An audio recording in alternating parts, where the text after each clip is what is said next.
ان کے لیے ایک ایسی سوچ ڈیولپ کی کہ ان کی رہائش کا بندوبست کیا جائے، ان کو عزت دی جائے جس کا ہمیشہ مذاق اڑایا گیا۔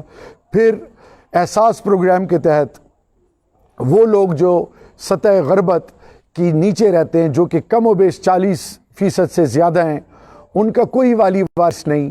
پھر وہ لوگ جن کا کووڈ میں ڈیٹا نہیں تھا کہ گھر میں کتنے افراد ہیں، مزدور کتنے ہیں اور کھانے والے کتنے ہیں، جس طرح پاکستان کے سینسس کے مطابق پاکستان کی آبادی کا نہیں پتہ تھا، تو اسی طرح عمران خان نے 23 سالہ نبوت کی زندگی کو سامنے رکھ کے اللہ کے محبوب کو بار بار وہ اپنا انسانوں کے عظیم ترین لیڈر اور دنیا کو باور کرانا کہ ناموس رسالت کیا ہے، اور پھر احساس پروگرام کے تحت عام پاکستانیوں کی آزمائش میں ان لوگوں کا جن کا کوئی نہیں تھا صحت کارڈ جو کہ 10.25 لاکھ روپے، پھر اس کے علاوہ ریفیوجیز کے لیے آواز بنے جن کا کوئی نہیں تھا اسٹیٹ لیس۔ پاکستان میں افغانی 30 لاکھ کے قریب ریفیوجیز ہیں، 10 لاکھ بنگالی، 10 لاکھ بہاری۔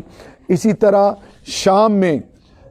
شام کے پناہ گزین جو ہیں وہ ترکی میں، اسی طرح رنگوینیا کے پناہ گزین اس وقت جو ہیں وہ بنگلہ دیش میں، اسی طرح عراقی، اسی طرح یمنی، اسی طرح لیبین، یہ لوگ یورپ میں ہیں۔ اسی طرح افریقہ میں جب ہم دیکھیں تو صرف اور صرف آپ کے سوال کو میں نے تھوڑا سا اس کو براڈر ایسپیکٹ کے عوام کو سمجھانے کے لیے کہ یہ جو 23 سالہ نبوت کی زندگی ہے جس کو عمران خان نے اپنا ٹارگٹ مشن بنایا، اور اس میں وہ چیزیں انیشیٹ کی کہ جس سے عام آدمی کو عزت نفس اس کی مجروح نہ ہو۔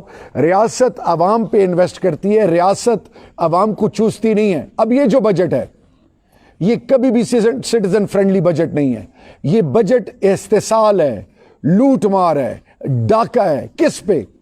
ان لوگوں پہ جو نوکر پیشہ ہیں، جو مزدور طبقہ ہے، وہ لوگ جو کہ حق حلال کی کمائی، یا وہ پاکستانی ہے جن کی تنخواہ لاکھ یا 2 لاکھ سے بھی جو کم ہے، وہ اس وقت آزمائش میں کیوں ہیں؟ نمبر 1، ریاست کیا کرتی ہے؟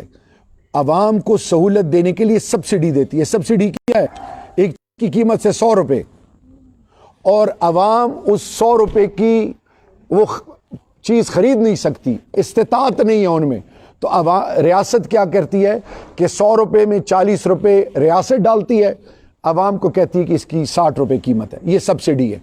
اب سوال میرا یہ ہے کہ عمران خان نے سب کچھ ختم کر دیا تھا، ٹیکسز پیٹرول اور ڈیزل کے لیے، اور عمران خان کی جب حکومت گئی تو 145 پہ ڈیزل تھا اور 149 پہ پیٹرول تھا۔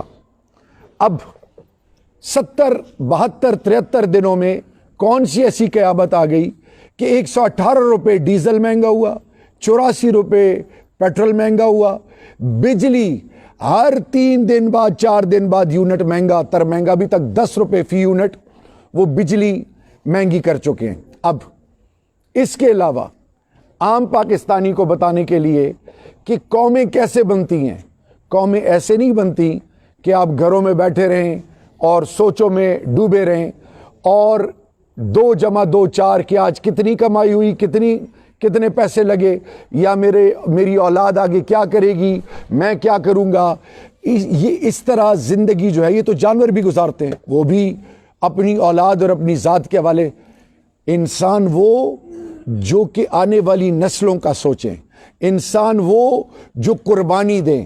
1,24,000 کم و بیش انبیاء کرام خلفائے راشدین آل بیت نے کبھی بھی دشمن سے منہ نہیں پھیرا، خود لیڈ کیا، اور آج عمران خان قوم کو یہ بتا رہا ہے کہ اگر آپ سوتے رہیں گے تو اغیار آپ کے فیصلے کریں گے، اگر آپ سوتے رہیں گے تو آپ کی بنیاد، آپ کا عقیدہ، آپ کا ایمان، آپ کے روایات، آپ کے اقدار، آپ کی مسجد، آپ کا ممبر، آپ کا مدرسہ، آپ کے گھر میں ماں بہن بیٹی، آپ کے بزرگ، آنے والی نسلیں، اور پھر ہماری جو بنیاد ہے، جو ہمارے اقدار ہیں، اگر ہم ان کو کھو دیں گے تو پھر کیا ہوگا؟ غیروں کی چال پہ چلیں گے تو نہ آدھا تتر نہ آدھا بٹیر، یعنی آپ اپنی ذات کھو دیں گے تو آپ کو کوئی اون نہیں کرے گا۔ تو عمران خان نے کیا کہا قوم کو کہ ہم ایک غیرت مند قوم ہے، جب سیلاب، طوفان یا کوئی ناگہانی آفت آتی ہے تو تب ہم اٹھتے ہیں، باقی حالات میں ہم کیوں چپ رہتے ہیں؟ تو احتجاج جو عمران خان نے دھرنا دیا اور آج جو عمران خان نے کال دی ہے، یہ پاکستان کے غیرت مند پاکستانیوں کو یہ میسج ہے کہ اگر آپ گھروں میں بیٹھے ہیں یا بجلی چلی گئی تو آپ کے پاس جنریٹر ہے، جنریٹر کے علاوہ یو پی ایس ہے، یا آپ نے سولر لگایا ہوا ہے، یا کوئی ایسا ذریعہ ہے جو آپ اپنے اور بچوں کو تو سکون دے رہے ہیں، آپ کی تو 2 وقت کی روٹی پوری ہو رہی ہے، تو وہ جو محلے میں یتیم نادار مسکین ہے، جن کا کوئی والی وارث نہیں، وہ مزدور دیہڑی دار، وہ 40-50% پاکستانی، یعنی 22 کروڑ میں 8-9 کروڑ وہ پاکستانی ہیں جن کو صبح سے لے کر رات تک، جو دن میں 100 دفعہ جیتے اور مرتے ہیں، جب ان کی بیٹی کا رشتہ نہ ہو، جب ان کے گھر میں بیماری دستک دے رہی ہو، جب ان کے گھر میں سہولت نام کی کوئی چیز نہ ہو، جب ان کے گھر میں امتحانات اور آزمائشیں ہوں،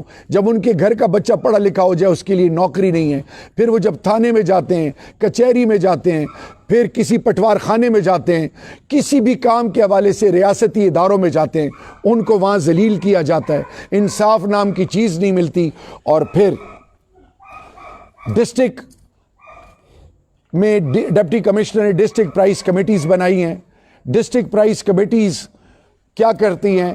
ایک پرائس مختص کرتی ہیں، اور اس مختص پرائس پہ چیز نہیں بک رہی، بازار میں چیز مہنگی بک رہی ہے، جس کا جو بسا ہے دکاندار وہ قیمت لگا رہا ہے۔ تو یہ کیا ثابت کرتا ہے کہ اقتدار اور ریاست میں وہ یکسوئی نہیں، ان میں ایک تو گورننس کی کمی ہے، دوسرا جزا اور سزا نہیں ہے، تیسری چیز مادر پدر آزادی ہے، جس نے جو ریٹ لگانا ہے لگائے۔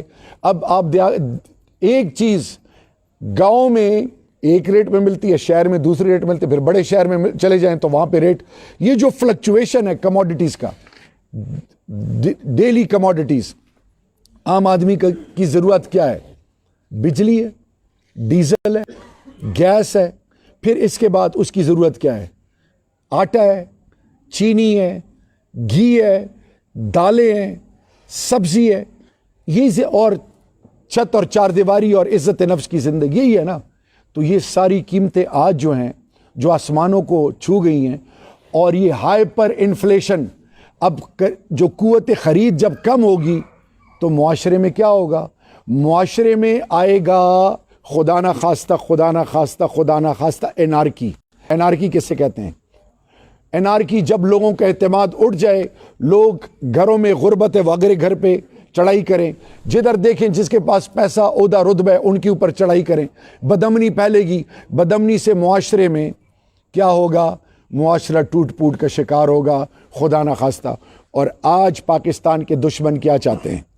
جب احتجاج نہیں ہوگا، لوگ سوئے رہیں گے، اسی طرح قیمتیں بڑھاتے جائیں، وہ گھسپیٹیے ڈاکو چور جن کی دولتیں باہر ہیں، حرام کمانے والا، حرام کھانے والا، اس کو کیا پتہ کہ لوڈ شیڈنگ کیا چیز ہے، اس کو کیا پتہ کہ انسکوجل لوڈ شیڈنگ کیا چیز ہے، اس کو کیا پتہ کہ سبزی کا ریٹ، چاول، گھی، تیل، یہ ضروریات زندگی کی خورد و نوش کی اشیاء، اس کی کیا اہمیت ہے؟